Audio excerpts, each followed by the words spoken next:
October. Oh, I'll start over.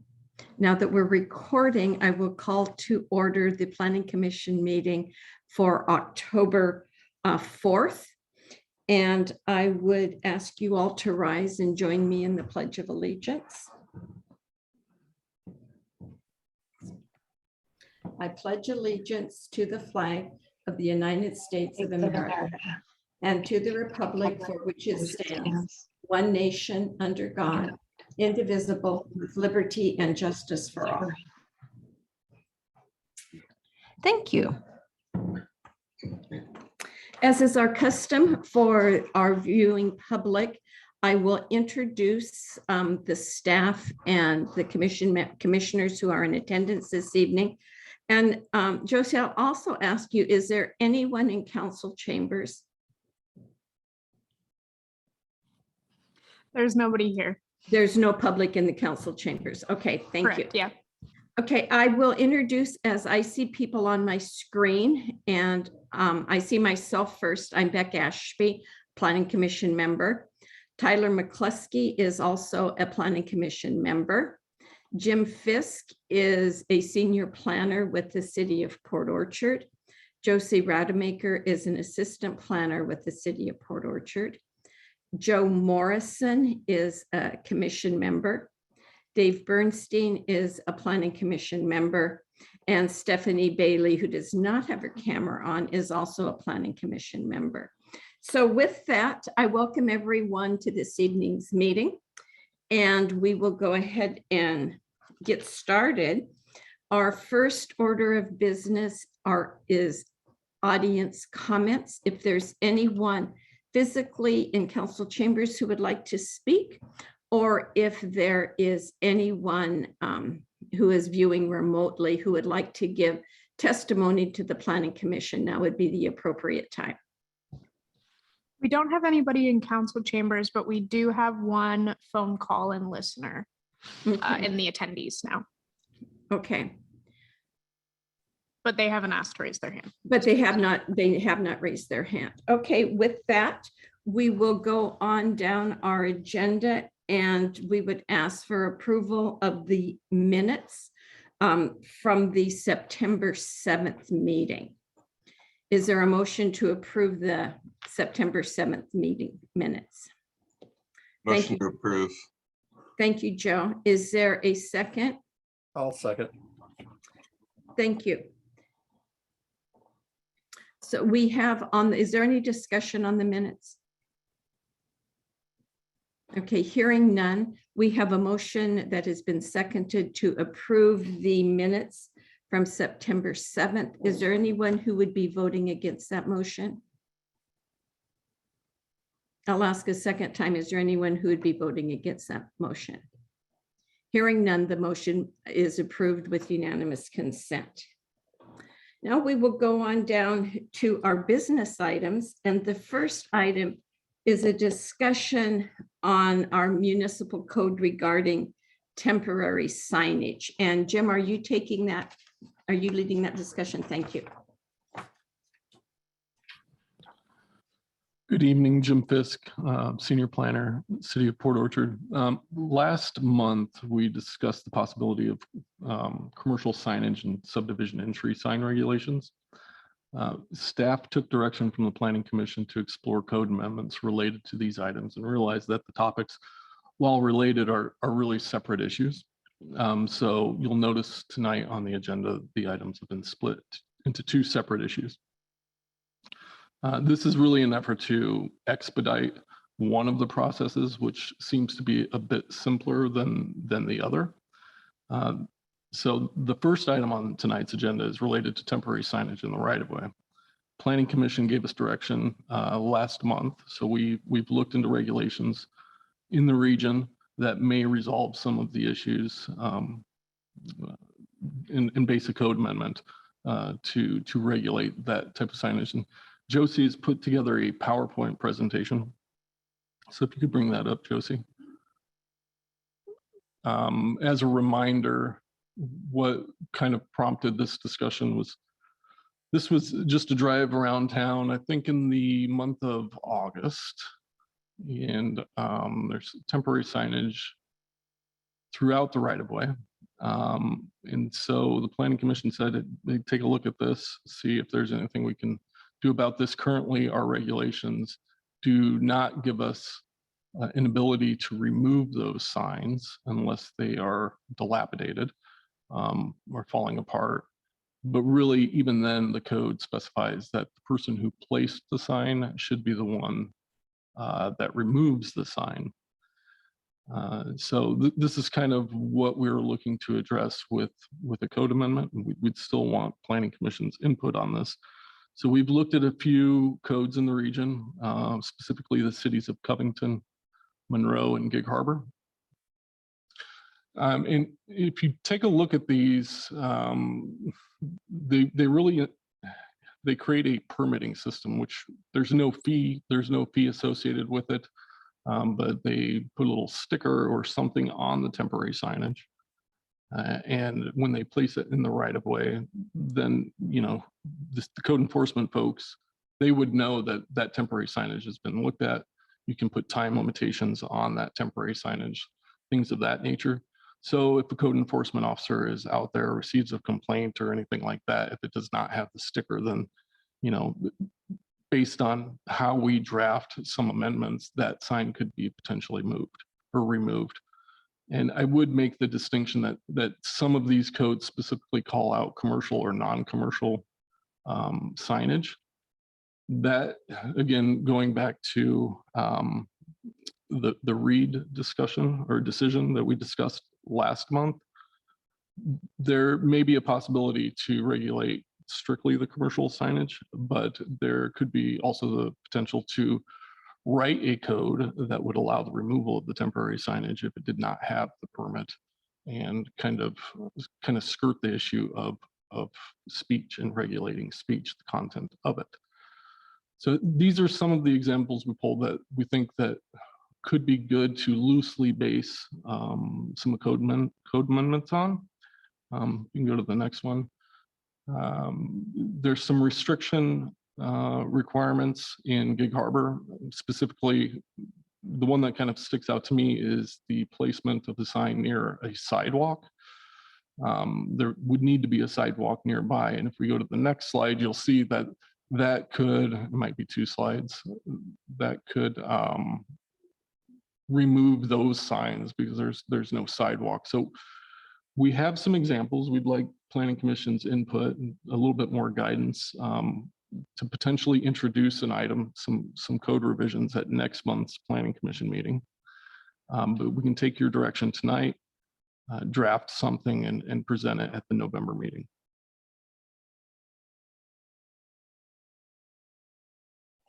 Thank you. Are you ready for us to talk about it? Okay. If that's your pleasure. Okay, I will open it up to planning commission members for discussion. It may be easier for me to see hands raised if you took your PowerPoint down. Thank you. Is there anyone who would like to begin the discussion? Thank you, Dave. Take myself off mute there. I looked at the Gig Harbor one closely and thought it was overall well written. I did like the sticker idea that also allows it to expire, for allowing you to pull the sign off when it expires. As much as I think the original idea was for removal to be the responsibility of the person placing them, obviously they don't live up to that responsibility and somebody needs to get rid of them. I presume that somebody in the streets department would be tasked for collecting these up and getting rid of them at some point. Looked like, was it Monroe would hold them for a $25 fee if you get them back. I don't think anybody's ever going to come back and pay the $25 fee to get their signage back.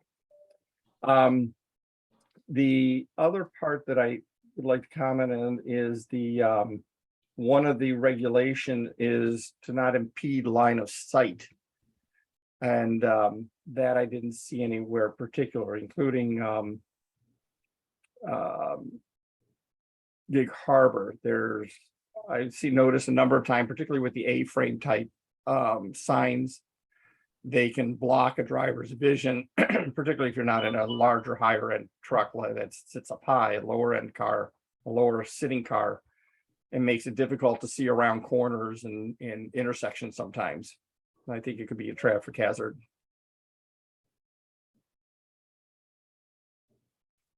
Thank you. Joe, do you have any comments? No specific comments other than I support adoption of code that will be more restrictive for the placement of temporary signs and right away. I think this is something we have to do. Thank you. I do have some comments, and my first concern is we've looked at those signs that are like your political signs that are either staked in or have those wire frames that go into the ground. But I do not believe those are the only temporary signs we're talking about. So I want us to know, I guess I just want to understand, are we talking about those specifically, or are we talking about temporary signs? Because I would like to see us prohibit somebody putting yard sale signs on telephone poles or power poles, that sort of thing. But I will address my comments now to the permit process. I agree with Commissioner Bernstein that we do need, I would like to see us go to a permitting system. I'm not quite as enthusiastic about a sticker system. I'm trying to look at it from a variety of points of view. But if I had a business, and let's say I had a real estate business like John L. Scott or Caldwell Banker, or any number of the realtors we have in town, if they have open house signs, I don't think they need to get a permit every time they want to put out an open house sign. I would think that for our commercial customers that regularly put out signs, we could have a permit that is either annual or biannual. I do realize that people in these businesses do change. It's not always the same personnel. And basically the permit outlines the rules and gives us a contact name for someone to contact if there's a problem with the sign, if it's in the wrong location, if it's, if there's a problem with it, who to call. Right now, we have no idea who's putting these signs out. I also would like to see that permit either be for all signs, but at least those entities that regularly put out signs. And with that, I will refer to some of our nonprofits who have events. I'm not sure that they should have to come in and get a permit for every event that they have a sign for. Again, I think an annual or a biannual permit that outlines the rules so that we know someone within the organization understands the rules. And we have contact information. That's important to me. The other piece that I look at is sometimes the number of signs. And I'm going to go to two in just this last weekend, from West Bay Shopping Center to Port Orchard Boulevard. I counted 12 signs for one business that is not located in the city of Port Orchard. And that seemed onerous to me. And that was just that short area. And they had these signs all over the place. So, yeah, so I don't know how we make contact with out of area people who are going to put signs up. The other signage that this may not necessarily be a popular comment, but when we get to graduation season, you know, there can literally be hundreds of congratulatory signs for our graduates, and I'm all for that. But we need someone to contact to make sure they get removed, because they are not as enthusiastically or thoroughly removed as they are put up. Those are some of my thoughts on the permitting. And the permitting, as far as I'm concerned, I like Commissioner Bernstein, I appreciated that they could, the signs, and I believe it was Gig Harbor, you had to have a sidewalk or some way to easily place the signs in the right of way. I have seen signs in the medium down Tremont, and that's dangerous to put those in there. So somehow we have to make sure that the placement of the signs can be done safely. And I think that was the primary point of that you can't just go out and run across the traffic and put them in a roundabout if you don't have a crosswalk or a sidewalk to get to them. Those are some of my initial thoughts. So anyway, I will open it up to other people who would want to speak. Or if anyone has additional comments, Joe or Dave from. I also don't want the permitting process to be onerous on staff. And I can't imagine as having code enforcement or public works folks going out there checking stickers and checking expiration dates. Beck, if I may, I Please. agree with much of what you've had to say, and Joe and Dave, and from my perspective, I see the permitting idea working well for the commercial end, but I don't actually see the residential end, the folks putting up political signs or garage sale signs actually trying to acquire a permit. I'd like to comment to that, Stephanie, is Yes. several years ago when I had a campaign, the sign code for Port Orchard was made available to me when I filed my candidacy. So I would think we could do something like that again. If you're filing within the city of Port Orchard, this is a sign code. Right, yes.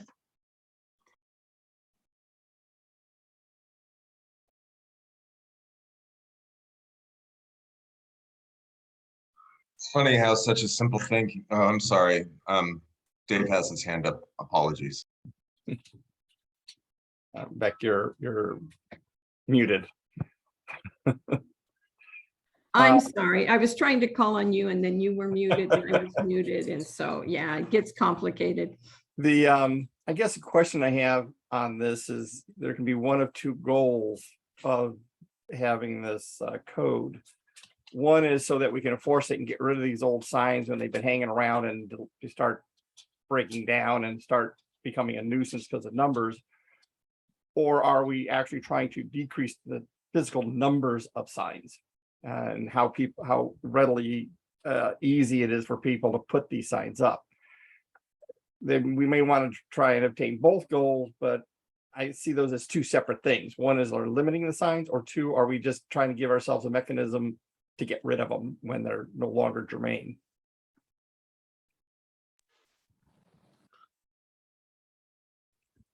Joe? Yeah, I think what I'm struggling with is something that Stephanie hinted at, which is, hey, somebody's graduating or we're holding an actual garage sale one weekend a year and we're going to put up 6 to 8 signs and that's it. And we don't do a garage sale every weekend, but we do it once a year. Okay. We want residents to be able to do this with the minimum of hassle, and we certainly don't want hassle for our planning department. But